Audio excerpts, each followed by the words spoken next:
Friends, welcome to my channel. आज के इस वीडियो में हम ट्वेल्थ स्टैंडर्ड केमिस्ट्री का first chapter solid state discuss करेंगे। ओके, इसमें हम ये सारा टॉपिक्स कवर करेंगे। Introduction and properties of solid states, types of solids, types of crystalline solid, crystal lattice, lattice point, unit cell parameters, types of unit cells. Okay, so let us start. What is solid state? Solid state, it is that state of matter in which constituents particles are bonded with strong force of attraction. इसके अंदर जो constituent particles होते हैं वो बहुत ही strongly bonded होते हैं, है ना। So properties of solids have definite size, shape and volume. Solids have low compressibility, है ना। इंटरमोलिकुलर फोर्स ज़्यादा होने की वजह से इसको हम लोग कॉम्प्रेस नहीं कर सकते हैं। उसका साइज़ वगैरह शेप जो है वो एकदम डेफिनाइट होता है, volume definite. Solids have low flexibility. It have low diffusion.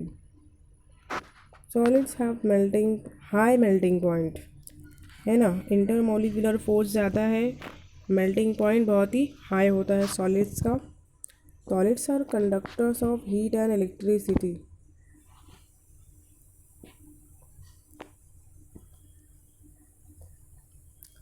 Types of solid, एक होता है crystalline solids. There are two types of solids, crystalline solids, amorphous solids. Crystalline solids, it has regular arrangement of constituent particles for long range, है ना। इसमें जो constituent particle का arrangement है वो लॉन्ग रेंज तक रहता है। पार्टिकल्स एकदम रेगुलरली अरेंज्ड होते हैं, जिसको हम लोग ट्रू सॉलिड्स भी कहते हैं। It is called as true solids. Crystalline solids have sharp melting points. That is, they melt at a definite temperature. एक पर्टिकुलर डेफिनाइट टेम्परेचर पर वो मेल्ट हो जाता है। फॉर एग्ज़ाम्पल, कोई क्रिस्टलाइन सॉलिड का मेल्टिंग पॉइंट है 100 डिग्री सेल्सियस, तो वो पर्टिकुलर 100 डिग्री सेल्सियस पर मेल्ट हो जाएगा। शार्प मेल्टिंग पॉइंट होता है इसका। It is anisotropic in nature. Different physical properties in different directions. Their properties like refractive index are different in different direction. मतलब हर डायरेक्शन में, अलग अलग डायरेक्शन में ये अलग अलग प्रॉपर्टी शो करते हैं। इस प्रॉपर्टी को कहा जाता है एनाइसोट्रॉपिक प्रॉपर्टी। तो क्रिस्टलाइन सॉलिड्स जो है वो एनाइसोट्रॉपिक होते हैं नेचर में। एग्जाम्पल क्या है इसका? NaCl, KCl, zinc sulphide, quartz. Okay, now amorphous solids. The particles are randomly arranged. It has regular arrangements for short range only. Regular arrangement होता है little bit, but for short range only. ये particles इसके अंदर randomly arranged होते हैं। It is called pseudo solids. Super cool liquid भी कहा जाता है। Amorphous solids have melting point in range of temperatures. जैसे कि क्रिस्टलाइन सॉलिड्स जो है वो शार्प मेल्टिंग पॉइंट देते हैं, है ना। पर्टिकुलर वन टेम्परेचर पर वो मेल्ट हो जाता है। लेकिन एमॉर्फस सॉलिड में रेंज में आता है। फॉर एग्जांपल, कोई सॉलिड है एमॉर्फस सॉलिड, तो वो रेंज में 100 डिग्री से लेकर 200 डिग्री सेल्सियस की रेंज तक, है ना, वो मेल्ट होगा। तो एक पर्टिकुलर रेंज होता है, उसके अंदर वो मेल्ट होता है। शार्प मेल्टिंग पॉइंट नहीं होता है। It is isotropic in nature. Same physical properties in different directions, such as refractive index is independent of directions of measurement. यहाँ पर क्या होता है, एमॉर्फस सॉलिड्स हैं वो आइसोट्रॉपिक होते हैं नेचर में सेम फिजिकल प्रॉपर्टीज शो करती हैं अलग अलग डायरेक्शन में भी. एग्जाम्पल क्या है, glass, plastic, rubber etcetera. Classification of crystalline solids. Crystalline solids को भी फर्दर क्लासीफाई किया गया है.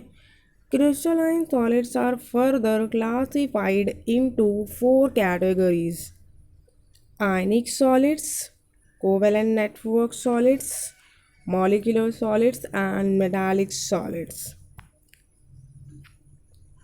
सो यहाँ पे देखते हैं हम लोग टाइप दिया हुआ है: ionic solid, covalent network solids, molecular solid, metallic solid and उसका प्रॉपर्टीज़.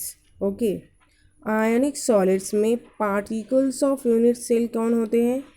कटायंस एंड अनायन पार्टिसिपेट करते हैं, है ना.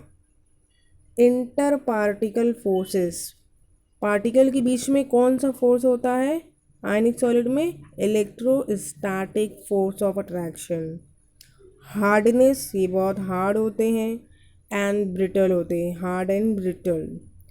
मेल्टिंग पॉइंट्स, इसका आयनिक सॉलिड्स का मेल्टिंग पॉइंट हाई होता है 600 degree Celsius to 3000 degree Celsius तक, इतना हाई इसका मेल्टिंग पॉइंट होता है. Thermal and electrical conductivity, ionic solids are poor electrical conductors in solid state, good conductors when melted or dissolved in water, है ना. Solid state में आयनिक solids electricity conduct नहीं करते हैं, उनको जब हम डिज़ोल्व करेंगे या मोल्टन स्टेट में ये इलेक्ट्रिकल कंडक्टिविटी शो करते हैं. For example NaCl, calcium fluoride. Next is covalent network solids. Covalent network solids में पार्टिकल ऑफ यूनिट सेल कौन होते हैं? कोवेलेंटली बॉन्डेड एटम्स, है ना. कोवेलेंटली बॉन्डेड एटम होते हैं इसके अंदर. इंटर पार्टिसिपल फोर्सेस होता है कोवेलेंट बॉन्ड. हार्डनेस, बहुत ही हार्ड होते हैं, very hard. Melting point high 1200 degree Celsius to 4000 degree Celsius तक. Thermal and electrical conductivity, poor conductors exceptions graphite, good conductor of electricity. Diamond, good conductor of heat. Okay, ये जो है poor conductors होते हैं. Graphite को छोड़कर, graphite जो है वो गुड कंडक्टर ऑफ इलेक्ट्रिसिटी है एंड डायमंड क्या है? गुड कंडक्टर्स ऑफ हीट है. सो एग्जाम्पल क्या है हमारा? Diamond and silica. Next, molecular solids. Molecular solids में पार्टिकल ऑफ यूनिट सेल क्या होते हैं? मोनो एटॉमिक और पॉली एटॉमिक मॉलिक्यूल्स. इसमें फोर्स कौन सा होता है? London force, dipole dipole force and hydrogen bonds. Hardness, ये सॉफ्ट होते हैं, मॉलिक्यूलर सॉलिड्स आर सॉफ्ट. इनका मेल्टिंग पॉइंट जो है वो लो होता है -272 degree Celsius to 400 degree Celsius तक. Thermal and electrical conductivity, poor conductor of heat and electricity. They are poor conductor of heat and electricity. Example क्या है?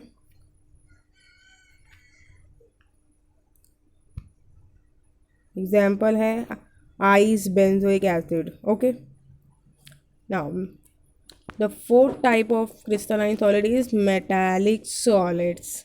इसमें पार्टिकल ऑफ यूनिट सेल क्या होते हैं? Metallic ions in a sea of electrons. और इन particles के बीच में फोर्स कौन सा होता है? Metallic bond. Attraction between cations and mobile valence electrons, है ना. इलेक्ट्रॉन्स के सी में मेटल आयंस होते हैं, तो इनके बीच में अट्रैक्शन होता है metal cation and mobile electron के बीच में, है ना। Hardness variable from soft to very hard, है ना। हार्डनेस क्या था, सॉफ्ट से वेरी हार्ड की रेंज में। मेल्टिंग पॉइंट वाइड रेंज में आता है, -30 degree, -39 degree to 3400 degree celsius. Thermal and electrical conductivity, good conductor of a heat and electricity। ये metallic solid है तो ये good conductor of heat and electricity। Example sodium, magnesium, copper, etc. Now what is crystal lattice? The regular arrangements of constituent particles in 3 dimension is called crystal lattice। Solids के अंदर जो particle है वो regularly arranged होते हैं, है ना। तो उसका regular arrangement in 3 dimension is called as crystal lattice. यहाँ पर मैंने एक क्रिस्टल लैटिस बनाया है, ठीक है। ये 3 डायमेंशन में है, ओके। अब लैटिस पॉइंट्स क्या होता है, the particles which makes the lattice is called lattice point. अभी जो छोटे छोटे ये जो पार्टिकल्स दिख रहे हैं आपको, ये जो पार्टिकल है ये लैटिस फॉर्म कर रहे हैं, इन पार्टिकल्स को लैटिस पॉइंट कहा जाता है ना। यूनिट सेल, यूनिट सेल क्या होता है, the smallest repeating structural unit of crystalline solid is called unit cell. तो यहाँ पर जो स्मॉलेस्ट यूनिट है क्रिस्टलाइन का ये है, ये एक क्यूब बन रहा है ना, तो ये हमारा क्या है, यूनिट सेल है।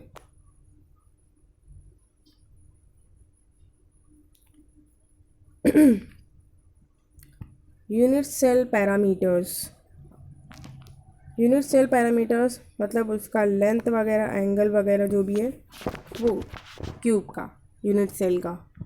The dimensions of unit cell along the 3 axis are denoted by the symbol ABC। The angles between these axes are represented by the symbols alpha, beta and gamma as shown below। तो dimensions को, इसकी length, breath और height को क्या represent किया जाता है, A, B and C। और जो एंगल्स हैं इन डायमेंशंस के बीच में इसको अल्फ़ा, बीटा एंड गैमा तो डिनोट किया जाता है। ये यूनिट सेल पैरामीटर्स कहलाते हैं। Types of unit cell, there are 4 types of unit cell. The first one is primitive और simple unit cells. In primitive unit cell, the constituent particles are present at its corners only। Primitive में क्या होता है, constituent particle सिर्फ और सिर्फ उसके corners पर पाए जाते हैं, है ना। ये जो क्यूब है हमारा उसके सिर्फ कॉर्नर्स पे मिलेंगे। Body centred unit cell, in this type of unit cell one constituent particle is present at the center of its body in addition to the corner particle। 8 atom जो है वो 8 कॉर्नर पर होंगे और एक पार्टिकल जो है, एक एटम जो है वो बॉडी के सेंटर में पाया जाएगा। Face centred unit cell, in this unit cell consist of particles at the center of each of the faces in addition to the corner particles। face centered unit cell में 8 तो corner पर रहेगा, है ना, 8 particle अपना corner पर रहेगा और 6 पार्टिकल जो हैं वो 6 फेसेस पर पाए जाएंगे, है ना। हर फेस पर एक एक पार्टिकल होगा और यूनिट क्यूब के पास टोटल 6 फेस होता है, तो 6 unit 6 particles at the 6 faces. Okay. Now next is base centered unit cell. Base centered unit cell में क्या रहता है? This unit consists of particles at the center of any two of its opposite faces in addition to the corner particles. So this unit cell consists of particles at the center of any of two its opposite faces in addition to the corner particles.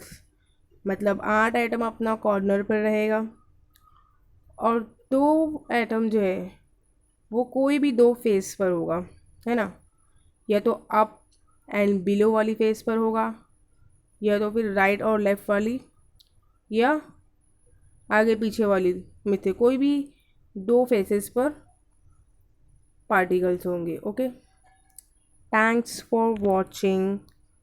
Please subscribe, like and share.